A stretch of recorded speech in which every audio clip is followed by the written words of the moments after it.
Bonjour à tous. Zelensky de plus en plus controversé, isolé, et maintenant son propre camp, l'OTAN qui se déchire, la zizanie totale. Et c'est lui qui crée la zizanie. Vous allez voir, c'est très récent, très concret. Dans la lignée cohérente de mes analyses, de nos vidéos ces dernières semaines, ces derniers mois, si vous les avez suivis sur cette chaîne, on expliquait ce qui se passait, il exaspère, il agace, et résultat, il est affaibli. Et tant mieux, parce que c'est un facteur de guerre, Zelensky, ça n'est pas un facteur de paix. Il pourrit la situation. Et donc nous pouvons espérer une désescalade et aller vers la paix si cette tendance se confirme. Je vais vous expliquer tout cela dans cette vidéo, c'est extrêmement important, y compris pour nous, bien sûr, très important pour nous. Alors la paix, justement, va se battre pour elle lors du grand rendez-vous national de la résistance, samedi 17 décembre à Paris. Ça y est, 14h, place des Victoires, c'est le rendez-vous. Le cortège, on ira jusqu'à la place Père-Laroque, sous les fenêtres de Braun, ministère de la Santé. Pourquoi? Parce qu'il y a le masque obligatoire en ce moment, il y a les suspendus toujours, même si on se battra aussi pour la paix, contre les coupures de courant, les pénuries, les passes, etc. Bref, toute cette société mondialiste, et nous on veut autre chose, la liberté, la souveraineté et la paix. Je vous attends très nombreux, organisez du covoiturage, je sais que vous serez très nombreux. Avant cela, le jeudi 15 décembre, je serai dans le cadre de mon Tour de France de la Résistance en Meurthe-et-Moselle, et il y a encore de la place, on a beaucoup de monde attendu. Vous pouvez écrire au référent départemental, référent 54, tout collé sans accent bien sûr, @les-patriotes.fr pour information et réservation. Je vous attends. Je vous attends également sur cette chaîne comme abonné. Petit bouton en dessous, vous cliquez s'abonner, c'est gratuit, c'est instantané, c'est gratuit. Et vraiment, je m'adresse à ceux qui l'ont fait récemment pour les remercier. Je m'adresse aussi à ceux qui regardent ces vidéos de temps en temps ou tout le temps et qui ne sont pas encore abonnés et qui sont indifférents au fait de savoir s'ils sont abonnés ou pas à cette chaîne. Faites plutôt le choix de l'être. Alors s'il vous plaît, je sais que vous comprendrez parce que plus vous serez abonnés, plus ces vidéos seront automatiquement recommandées par YouTube à des gens sur Internet qui ne nous connaissent pas encore forcément. Et donc c'est formidable, c'est le but quand même, notre but collectif. Voilà, merci d'avance. Je compte sur vous aussi, aux patriotes. Je compte sur vous pour devenir adhérents à un très beau mouvement politique qui défend de très belles valeurs de liberté, justement, de dignité, d'humanité, de souveraineté, de patriotisme pour nous et les générations qui viennent. Je crois qu'on a le devoir de se battre. Vous pouvez adhérer ou reprendre votre adhésion annuelle si vous avez adhéré il y a plus d'1 an, pensez-y. Le lien pour le faire, c'est le premier sous la vidéo en description. Adhésion ou réadhésion, c'est le même lien. Il est également commentaire épinglé, ce lien, et dans les dernières secondes de la vidéo, il sera en cliquant sur votre écran. Sous la vidéo en description, vous trouverez un deuxième lien pour faire un don, cette fois, de soutien aux patriotes, à nos actions. On n'a pas un centime de financement public cette année, donc chaque centime, chaque euro que vous donnerez, selon vos capacités, vos moyens, sera bien utilisé. Voilà, parfaitement utilisé. Et il est défiscalisé, ces dons sont défiscalisés aux 2/3 pour vous. Comme l'adhésion et la réadhésion, pensez-y, en particulier là, avant le 31 décembre, fin de l'année fiscale. Tous les compteurs seront remis à zéro le 1er janvier 2023, donc c'est le moment de le faire. C'est le moment. Bravo, vraiment, aux donateurs et aux réadhérents, bienvenue. Aux nouveaux adhérents patriotes. Allez, Zelensky sème la pagaille, la zizanie, la division dans son propre camp. Il s'isole, il exaspère, son camp se déchire. Son camp, je dis son camp, c'est l'OTAN.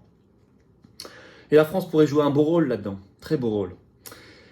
J'avais dit dans mes récentes vidéos qu'il y avait une fatigue qui montait par rapport à Zelensky, qui l'agaçait. Il en a remis une couche dans l'agacement qu'il suscite chez ceux qui pourraient être ses propres alliés, par ses critiques contre un système qui pourtant a été fait pour lui, normalement, même bêtement, mais bon. Et il a trouvé le moyen de le critiquer très vigoureusement. C'était ce 3 décembre. Il a critiqué fortement Le Monde, dans un article du 3 décembre, dit qu'il juge sévèrement, je cite, le plafonnement du prix du baril de pétrole russe à $60. Décision qui a été prise par le G7, un mécanisme proposé par le G7, dit Le Monde.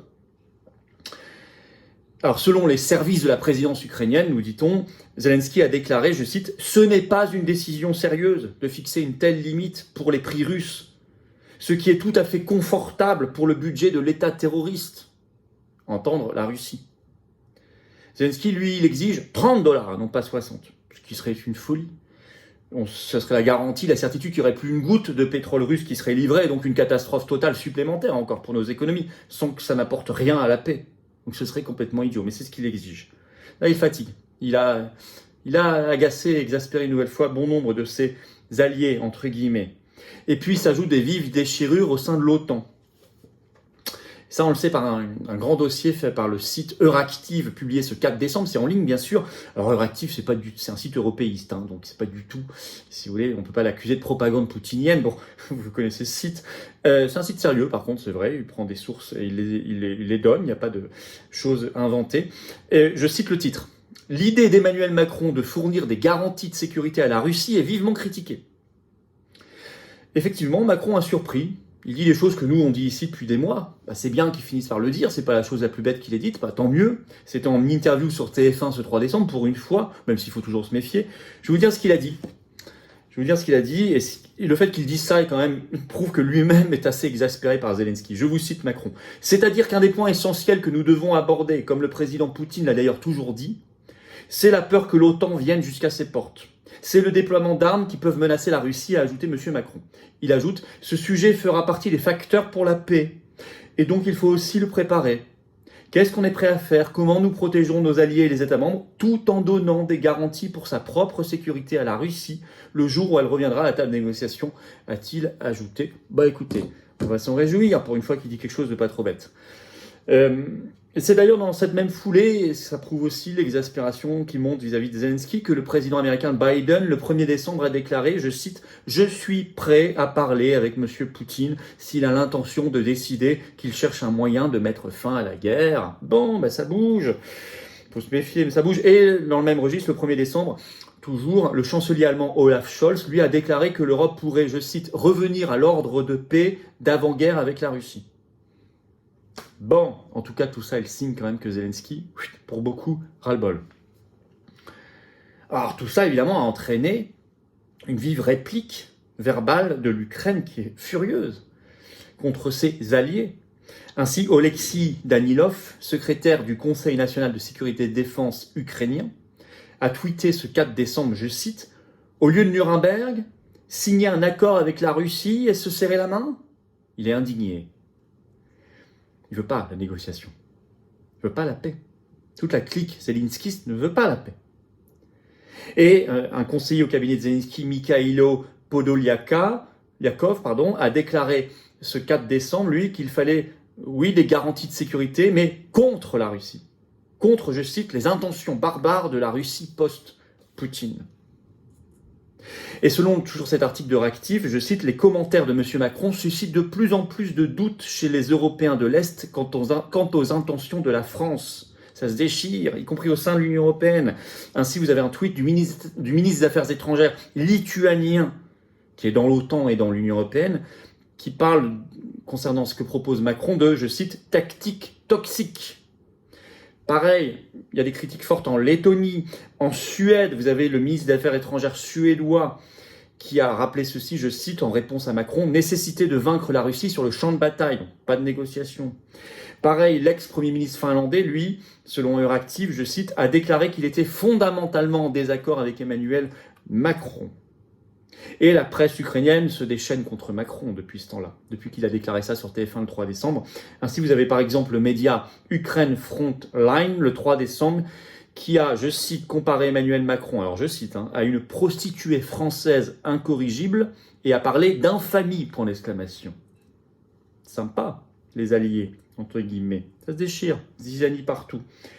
Déchirure aussi, vous avez une tribune très surprenante, je vous la cite quand même, C'est surprenant parce que de Pierre Lelouch, le 3 décembre, publié dans Marianne, le titre « Jusqu'où est-il raisonnable de laisser Zelensky décider seul de la poursuite de la guerre ?» Même registre, ras-le-bol de Zelensky. Je vais vous citer 2 extraits qui montrent l'agacement et la perception d'un danger maintenant avec Zelensky. Premier extrait dans Marianne. De ce fait, les buts de guerre énoncés par Zelensky ne cessent d'évoluer avec les succès rencontrés sur le champ de bataille. En mars, celui-ci était prêt à renoncer à l'adhésion à l'OTAN et à négocier avec Moscou un statut particulier pour le Donbass. Depuis le 30 septembre, non seulement il n'en est plus question, mais Zelensky a annoncé qu'aucune négociation ne serait possible tant que le Poutine demeurerait au pouvoir, ce qui revient à dire, comme on le pense d'ailleurs à Kiev, mais aussi dans les capitales baltes, scandinaves ou polonaises, que la seule issue acceptable de cette guerre n'est autre que la défaite en race campagne de l'armée russe, laquelle entraînera à son tour un changement de régime supposément démocratique à Moscou. 3 petits points. D'ici là, tout cessez-le-feu, tout compromis territorial est exclu. Entre les lignes, tout ça est une folie.